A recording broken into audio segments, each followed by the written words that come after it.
आज सर हमारा चित्तौड़ में जो रेगुलर मेले लग रहे हैं उसके विरोध में हमने कलेक्टर साहब को, एडीएम साहब को, भूमि एडीएम साहब को, तहसीलदार साहब को, सबको ज्ञापन भी दिया, अवगत भी कराया हमारी समस्या से।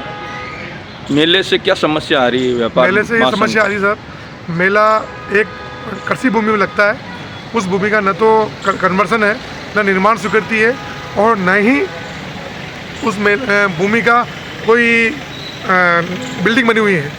अब उसमें क्या होता है, एग्रीकल्चर लैंड पे सस्ती दर पे भूमि के लोगों को उपलब्ध हो जाती है।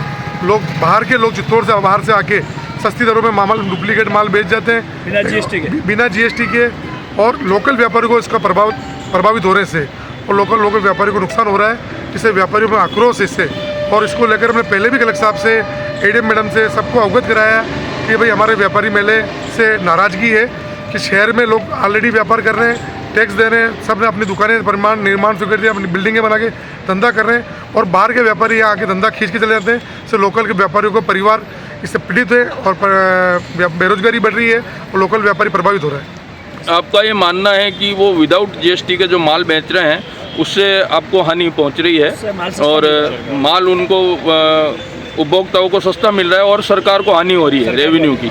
वहाँ सर एक तो डुप्लीकेट माल की कॉपी हो जाती है, दूसरा जीएसटी नहीं भरना पड़ता, कोई बिल्डिंग कर नहीं भरना पड़ता, बिल्डिंग टैक्स नहीं भरना पड़ता, बिल्डिंग कुछ नहीं करना पड़ता है। तो वहाँ के लोग सस्ती दरों में टेंट में लगा के व्यापार, एक कोई कंपनी लेके आती व्यापार, एक महीना लगाती मेला और वापस वो उठता दूसरा मेला लगाते। तो इससे आज तक व्यापार संघ ने कभी बोला नहीं, अब व्यापार महासंघ बोलने लगा है।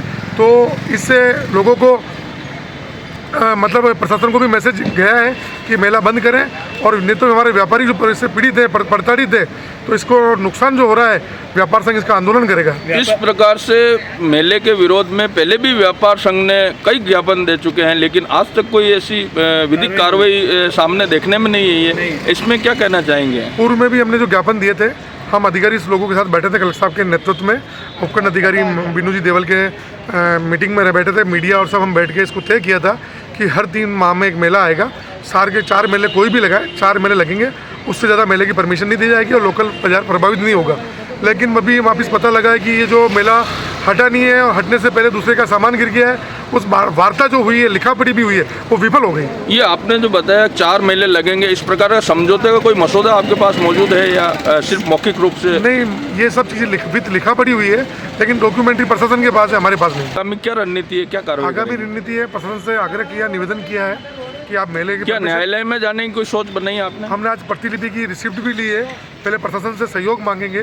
प्रशासन हमें विश्वास है कि हमारा सहयोग करेगा, नहीं होगा तो आगे रणनीति बैठ के व्यापारियों के साथ, संगठन के साथ बैठ के